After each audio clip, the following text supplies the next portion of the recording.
workshop. My name is Payam Bina. I'm the chair of the program. And I would like to introduce to you our Professor Holly Owens, who's been with us for a while. She's been teaching our courses. Our students love her.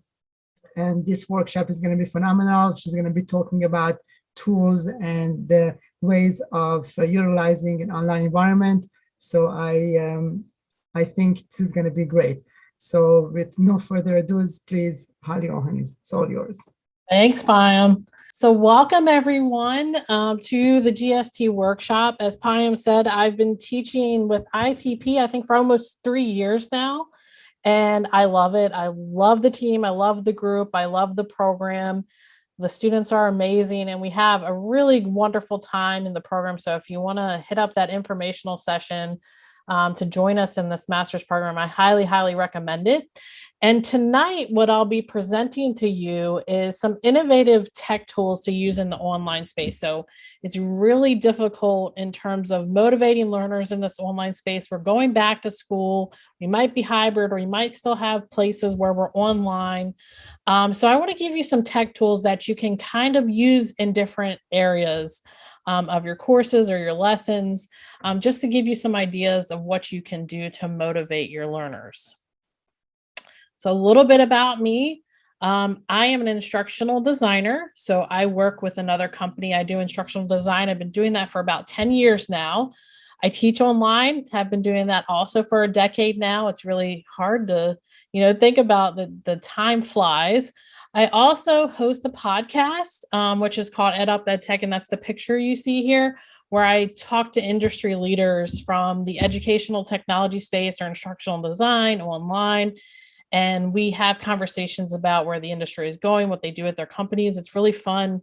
And, it's a hobby of mine. It's a really engaging conversation.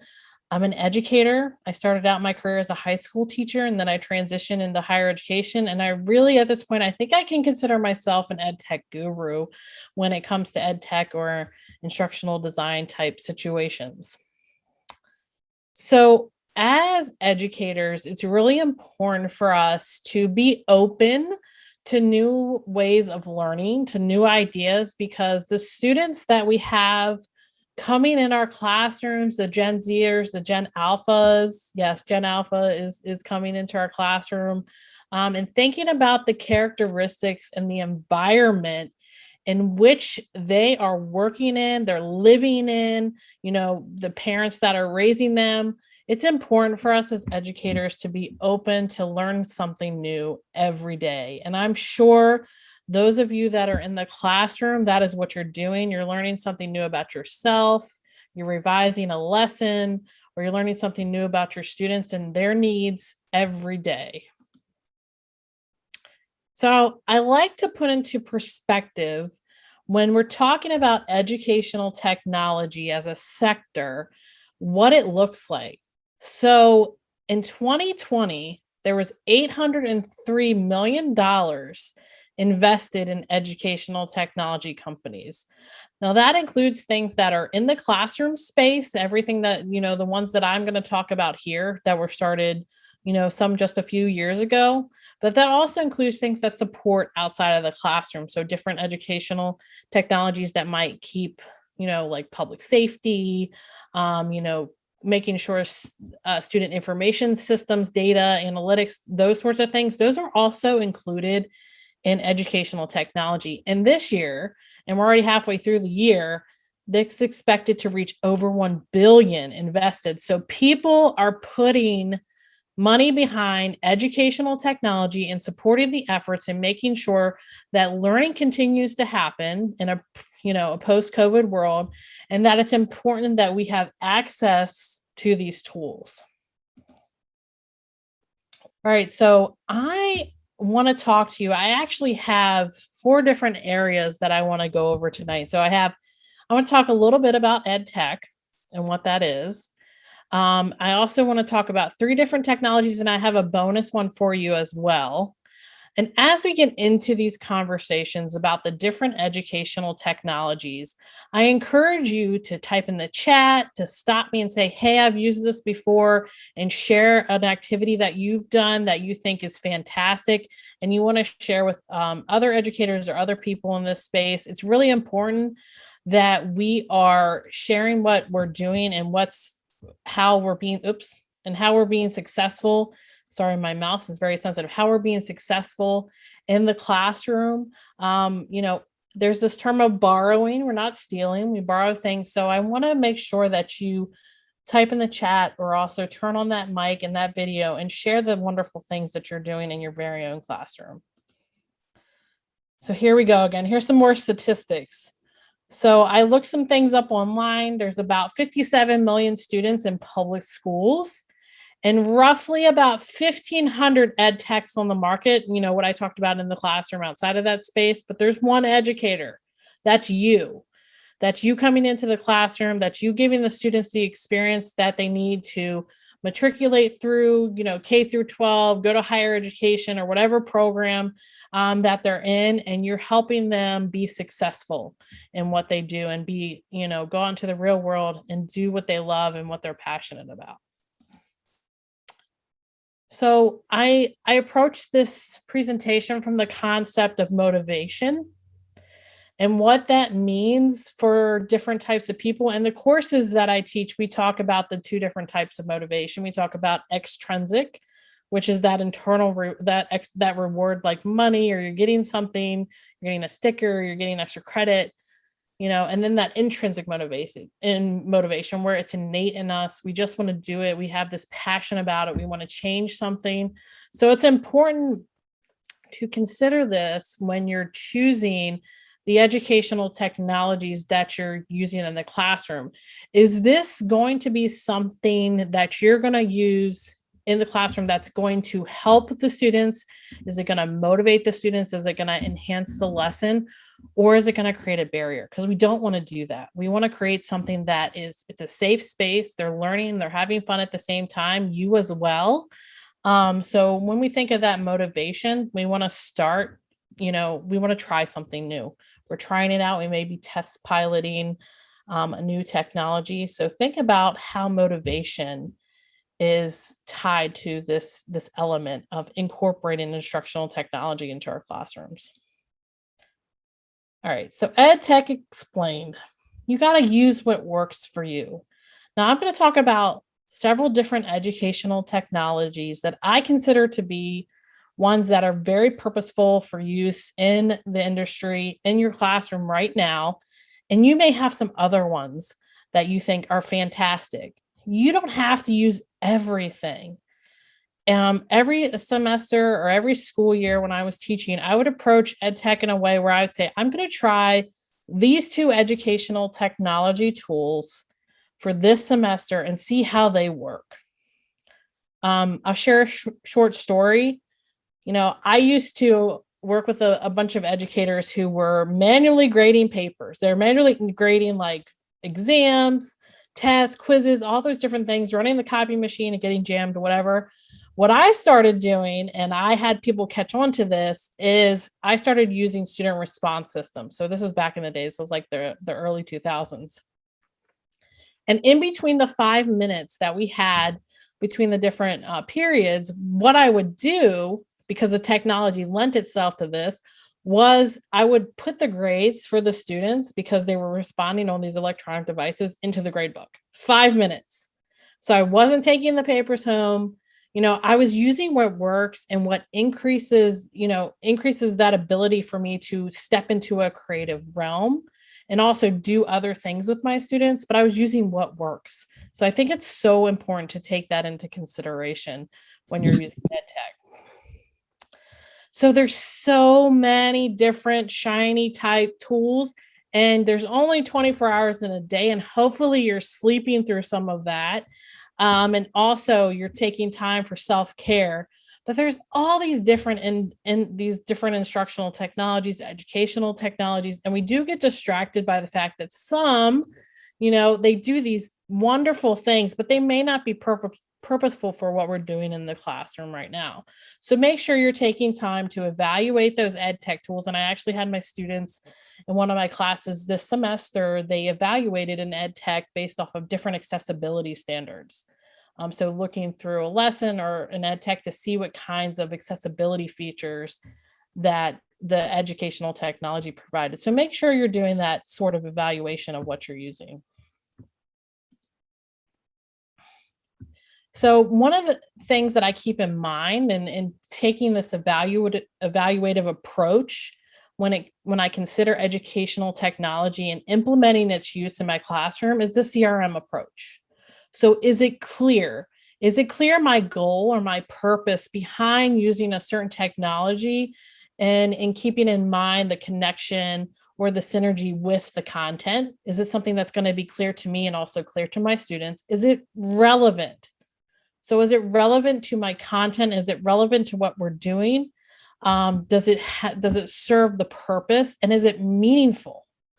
Does it have some sort of meaningful approach? Is it enhancing my content? Is it giving students that experiential learning activity? Is it helping them learn a new concept? Is it reinforcing certain concepts, or is it developing a sense of community within the classroom?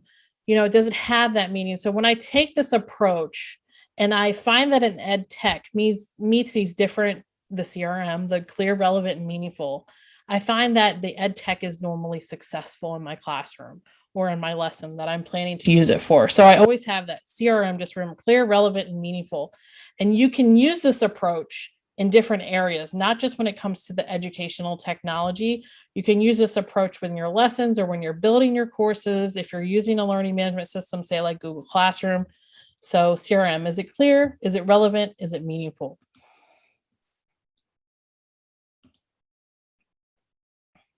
All right. So let's talk about the first technology. The first one I want to discuss is Canva. So Canva was a system. Has anybody ever heard of Canva? I know if you're Josephine, you've heard of it because you used it in class. Yes. Does anybody ever use Canva in the classroom? So Judy gave a thumbs up. Canva is a tool that was built for people to ease the pain of graphic design. So it's a graphic design tool that provided templates. You can have presentations. They have different flyers. You can create infographics. You can make videos. You can be really creative in terms of using this type of platform. If you were designing something, say you had a school flyer or a situation where you wanted to advertise something, say on Facebook. Canva actually stepped into the education space, not knowing that it was going to be seen as an educational technology tool, I'm assuming. So what I like to do with my students in higher ed, but also what you can do in the K through 12 classroom is you can have them design, because if you think about Bloom's taxonomy, it's up there towards the higher order thinking portion of the pyramid, is you can have them make different things. You can have them work together to create, say an infographic, a presentation together, virtual posters. Gone are the days where you're running out and getting those those big whiteboards from the local drugstore or Target. And you can have students go into this system and learn a tool that is not only useful to you as an educator, but also one that is useful to them in the future. If you think about what students are going to be doing in future jobs, they're probably going to be using tools like this with their employers, future employers. Like they would need to design things like infographics. They would need to design things like great presentations. They would also need to design, other things like maybe they need a pitch. They need to do a pitch deck. They have an employer. So this sort of situation, it's very diverse in terms of it lends itself to different contents, different subject matters. So the ed tech in terms of Canva is really one that you can use across any subject. Math, science, art, really lends itself to art. Does anybody have any particular situations where they've used Canva that they want to share with their students? Okay.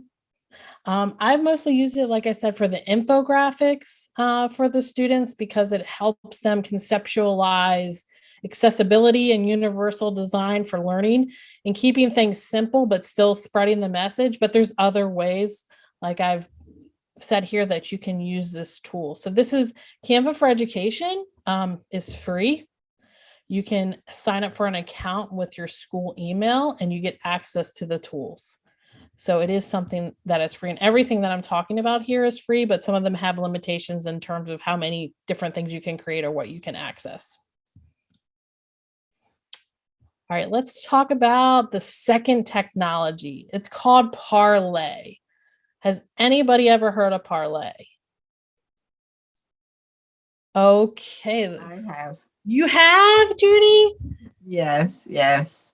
Have And you? it's wonderful to encourage discussion with your students, have them talk about it. I did something with my fourth graders, trying to introduce them to use it to do an oral history of how their families came from the South, anybody that moved from another location to another location, what drove them up here to the North. Yeah, that is so cool. So what Judy is saying is that Parlay is a diverse application where, and I should have an image here of, there it is, a Parlay, where you can incorporate information into a discussion, like say like a discussion board, and make it more dynamic. Like you can have that type of situation where they're explaining different sides, or where the students are watching a video and responding to the video and it's more engaging. One of the things that Parlay does that I absolutely love is they have something called live round tables. So if you're in a situation, I'm just going history because that's what my comfort zone is, where you're doing different types of role-playing activities, say, from the 1920s, you can have a live roundtable discussion where people are in different roles from that era. So there may be a banker, or there's somebody working in the stock market, or they're a worker. So you can have this live roundtable discussion where you can set up the parameters about how often people can talk, for how long, and you can do this synchronously with your students. And it's really useful also for like debate style activities. So we do a debate in my class. I haven't quite implemented Parlay yet. I'm almost there. And where you can have, so we had a debate about if learning styles exist in my class. So we could have people on one side, you can put them into groups and then give them again the time. You're the moderator as the instructor. So this is something that really promotes that conversation in your class. And you can have the discussions for they call it the universe. They have them already set up for you. And then you can have your live roundtables. So I encourage you to go out and check out this technology tool because it's something that's shifting and changing, but it's also dynamic in the sense that you can get your students really involved in the conversations that you're having about the different subjects or topics in your course. I'm going to pause there to see if there's any questions so far about the educational technology tools that I've talked about, or any other comments. Okay. I heard somebody's mic go off. Any questions? Okay. Not as yet. Not yet. Okay. So this is just talking about the online, the synchronous or asynchronous discussion and those live roundtables. I didn't post things like showing the screenshots because I really want to encourage you to go out and check it out for yourself and sign up for an account and play with the ed tech tool. All right. So the third ed tech is Yellow Dig. And I actually piloted Yellow Dig in my classes this semester. So those of you who are my students this semester maybe can speak a little bit to how you enjoy Yellow Dig. So Yellow Dig is this community of learners. It's a platform that integrates with Canvas and other learning management systems where you can share information, resources, talk about different topics that are ancillary or pertinent to what you're currently discussing in the course. And Yellow Dig is gamified. So it's gamified in the sense that if you're responding to somebody, you're getting points, but also you can give them accolades where you say the post is insightful. So it operates like things students use in their daily lives, like social media type situations. I like it for those reactions, like you can hit the like button, and there's different types of ones within Yellow Dig. But the way that Yellow Dig approaches the community aspect is what I really love about it. Because the students, whether it's async or synchronous, they really start to share things with each other.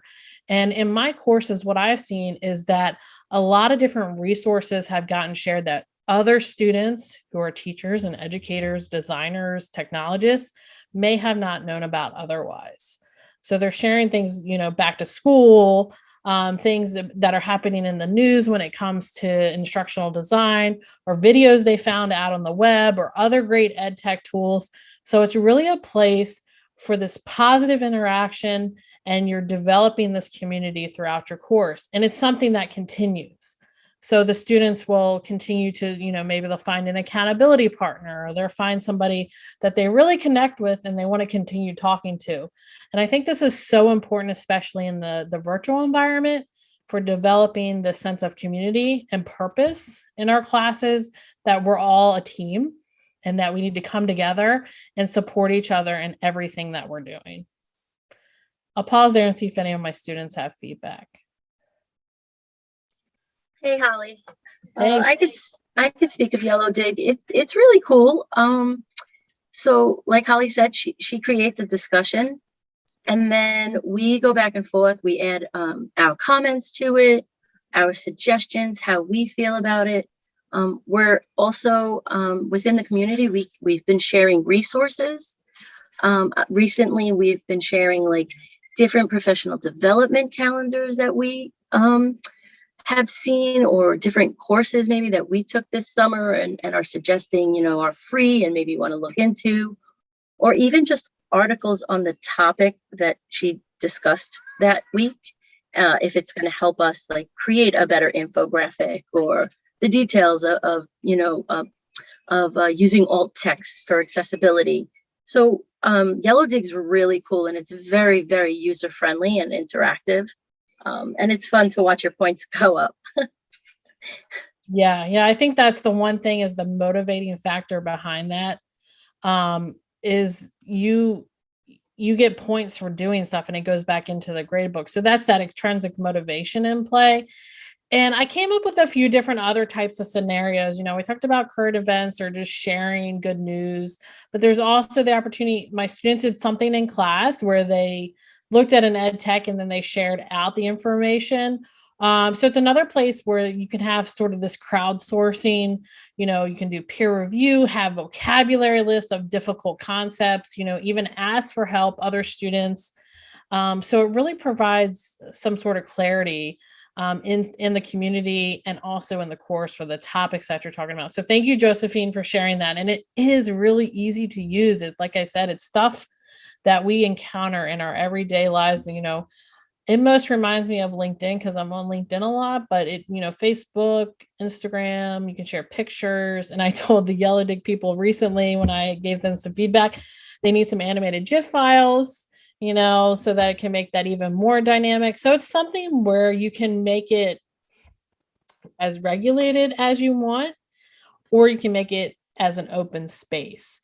And the community itself can exist inside a learning management system, or can exist as a standalone. So that's the beauty of it. And I will tell you that Yellow Dig is running another free pilot for the fall 2021 semester. So if you go out to their site, they have it advertised on there. So if you want to sign up and you want to use it in your own classes, whether that's K through 12 or higher education, I encourage you to go out and check it out. All right, bonus ed tech tool time. So we've gone through a variety of different technologies that you can definitely use in the online space, or in person, async or synchronous. This is a bonus one for you. Has anybody ever heard of Goose Chase? Okay, doesn't sound like anybody's ever heard of it. So I'm about to enlighten you, except for Josephine. I talked about it in class. Yes. You're probably the only one. So Goose Chase was built on the premise of digital virtual scavenger hunts. So it became really popular, not only in education during COVID, but also with adults and doing different types of scavenger hunts, with their family and friends. So basically what you do with the Goose Chase is you set up missions that the students complete or the learners complete, and they're either taking pictures or they're typing in information. It can be used as like an assessment type thing, and it's also gamified. So it allows you as the instructor to go in and set up these missions for the students to complete, and they get points based off these missions. So what you can do is you can run missions every week. You can have a set of questions. You can set it up to release at certain times, different things. You can send messages. You can have competitions. You can put students in teams. So it really is a wonderful approach to doing different things inside and outside the classroom space. When I think about Goose Chase and what the functionality is of it is, taking that extra step outside of the classroom. So say for like a science class and you're talking about the weather, take a picture of a cumulus cloud or talk about what the weather is that day. That's very simple stuff. I'm sure you all could be way more creative than that. So it's very much something where you can take it. It's open enough that you can create these different sorts of missions, and have the students interact and have fun. And it's fun for you, and it's also fun for the students. So I love an ed tech tool that accomplishes both of those things. I also put on here the discovery of things, the crowdsourcing, finding different definitions, like again, that vocab, the teamwork, the current events. So again, the Goose Chase is really wonderful and dynamic in setting up those sort of interactions. And bonus for you guys, because my podcast is actually being sponsored by Goose Chase for the next few weeks. And I want to share this with you because a lot of you are educators, and I normally don't I'm not being salesy or anything because I don't get anything from this, but we set up a mission for people to win prizes, and the grand prize winner, and it ends the Labor Day weekend. The grand prize winner will win a free year of Goose Chase for your entire school. Now, while it's free to set up certain missions and things to get access to the more sophistication of Goose Chase and have an enterprise type where you can release the questions at certain times, you will need that higher level account. But if you're participating in these missions each week, the top performer gets prizes, but you're also entered in for a chance to win the Goose Chase for your entire school, not just for you, for the entire school. So it's really, really fantastic in terms of, not only using it and testing it in a tech space, but and I told my students about this too, because I normally don't share these things, outside of the podcasting realm or on the social media, but I would love to see somebody affiliated with GST or somebody in the classroom that I know that I've interacted with win the grand prize. So this is available. You can download the app, you can sign up for the game, and it's tons of fun to interact in these missions. And we just have different types of questions. And I think one of the missions is you have to take a picture with a goose. But so if you're afraid of animals, don't do it. But that's one of the big point value ones. And we've already given out 2 weeks of prizes. So the first prize was an Amazon gift card. The second one is some Goose Chase swag. And the team over there is really amazing. So I encourage you to go sign up. All right. So wrapping up, we talked about some wonderful educational technologies. And before I open the floor to questions, so we talked about Canva, that graphic design tool that you can use for a variety of different purposes in the classroom, having students create different things.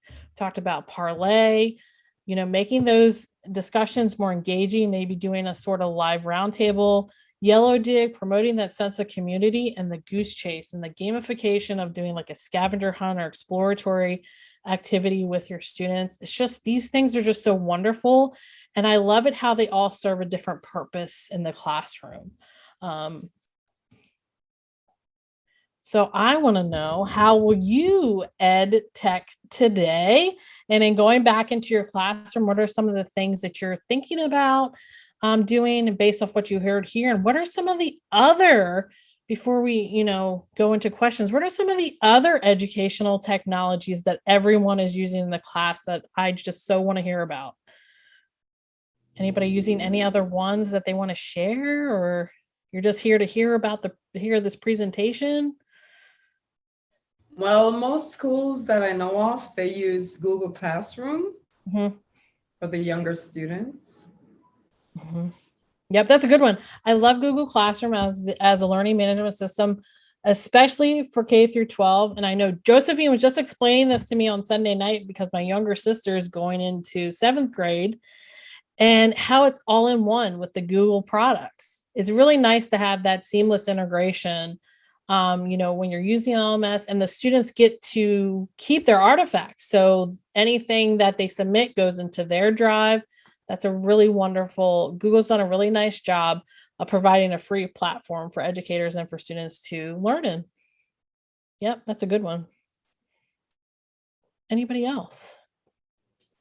Yeah, I do use Google Classroom, but that's for everyday regular class activity. But there's also ABCYA that I use with my kids just for fun. It's also educational, but it really helps with to keep them calm and to have fun learning. And it's called ABCYA. I think it's a popular software app, but it works perfectly for my kids. Fantastic. Thanks for sharing, Keith. So you're Judy, welcome. I appreciate that. Judy wrote in the chat that she's used Smart Learning Suite, which is now called Lumio. What's that all about? Never heard of that. Anybody else use Smart Learning Suite or Lumio? I use it, Holly. Okay, you do? good. Yeah. So go ahead, Josephine. Oh, it's replacing Smart Notebook, which was an integration for the smart boards, right? And it was an integration program that they had. Just basically, it used to just really like replicate a whiteboard, so you can write on it, or you can pull up your lesson plans in it. But now they have an online, almost like Office 365. There's like a whole online platform, and that's what Lumio is. I just went to a presentation a few weeks ago about it, and I'm really excited to learn more about it because they have a whole like game-based curriculum, and their curriculum and their lesson plans are aligned with state standards. So it's convenient. It's really going to be a cool system, especially since most New York City DOE classrooms have smart boards. So it'll be an excellent tool. Oh, yes, and it's really interactive. You can change like a static worksheet into becoming something that's dynamic that the children could write on, and it could be individualized. It could be used for group work. It's fantastic. It's super. I just wrote it down because I haven't heard of it, and I did use Smart Notebook when I was in the classroom, and now I see it's evolved, so I want to go check that out. Thank you. Yeah. Another good one, a good tech tool is Book Creator. Okay. You have lots of opportunities for kids to collaborate on doing a book with a class or by themselves. There are tools where they can integrate images, use the microphone. If they don't want to type, they can, speak their thoughts, integrated with Flipgrid and a whole lot of other text that you can really use together to enhance the learning experience. That sounds like a fun one too. I like that. So many great ones have come out recently. So many great ones. And I know just from talking to people on my podcast about the industry, they're like, we are happy that we are overwhelmed now with requests or people signing up for free accounts, and some, organizations, the vendors offered the free education accounts, and they offered the free trial of it. I just love it that that's happening, and people are really seeing the value in some of these tools and using it in their classroom. So that's really great. Anybody else have other ones that they want to share? Holly, if nobody's mentioned Kami, that's an excellent program Kami. as well. Yeah, Kami. It helps you annotate a PDF or fill in a PDF or worksheet. Like a lot of us already had our worksheets like already printed out to hand out to students. And when we went remote, it was kind of difficult to make that, into a document where they can add to it. And Kami allows for that. And it allows for annotation, and you can comment and speak to each other. Kami is an excellent. How do you spell that? Do what? Kami. Kami. Kami. Yep. Yeah. And they do offer like a free, I don't remember if it was 30 days or 90 days trial. And then it does become a subscription. But again, I believe New York City DOE, if you're using their central system, purchased it. So it would be available. And it's not expensive. It's $99 a year for a teacher if she wants to get it on her own. And of course, you can grade with it. I think that's one of the best tools. You can grade your worksheets with Kami. So it's a great tool. Yes, Kami's awesome. Thank you for sharing that. I'm really glad to learn about some more ed techs in this space, and I know there's just going to be more on the market, very, very soon. So thank you everyone for your time. We went through that kind of quickly, which I was hoping to get some more questions, but I want to know, does anybody have any questions or anything about the tools that I went over, or questions about the instructional technology program that we can answer? We want to make sure that if you're thinking about it, you're comfortable coming in, asking us questions. I'm one of the instructors. There's several other great instructors in the program, including Payam himself. So please feel free to ask questions, and you will get access to the recording and this presentation in your inbox coming soon, very, very soon, to an inbox near you. So thank you for your attention and time. Can you talk a little about students who are already doing classes at Toro and doing education? How would this fit in their program, and how would this fit in their classes? So I would say that the courses are the ones that are, everything's online and it's in the evening. So it's after the workday. And the students, the feedback that I get from the courses in particular is that they're taking what they are learning and applying it right away to the classroom. And also, I've had several students speak to me about the transition that they might be thinking about taking, outside the classroom, maybe becoming an instructional technology coach, or even moving into higher education, being an instructional technologist. So really this degree allows you that ability to not just stay in the classroom and, earn that extra pay, but also if you ever thought about stepping outside and maybe doing something from a coaching perspective, a training perspective, we go over instructional design theories and concepts, and we play with all the ed tech tools. We talk about how to use them, as you heard from Josephine. So I really think the program serves a variety of different purposes. If you're staying in your current position as a teacher, it really gives you that real world application right now. If you're thinking about transitioning, you have the credential, but you also have the skills to go into the industry you want to go into, whether it's instructional technology, design, training, we do all those different things. So instructional technology, I'm sorry. Instructional technology is a totally different major. It's what? I'm sorry. Is it a total different major? Is it, how many credits do you need to accumulate for this program? Yep. So Payam and Mark. Yes. So actually, if you're going to register for our tomorrow's 4 p.m. online information session, we'll cover all of those questions. The instructional technology program is part of the Graduate School of Technology, and it's 33 credits, 11 courses, which will get you a master's degree in instructional technology once you're done. Awesome. Well, thanks again, everyone, for joining. I really appreciate your time, and I'll sign off. Thank you, Holly. It was a great presentation. And everyone, please use these tools. These are the valuable tools that you could use if you're teaching, or even if you're not, you could work with it for your personal use. So thank you again, Holly, for giving a superb presentation. Thank you all of you.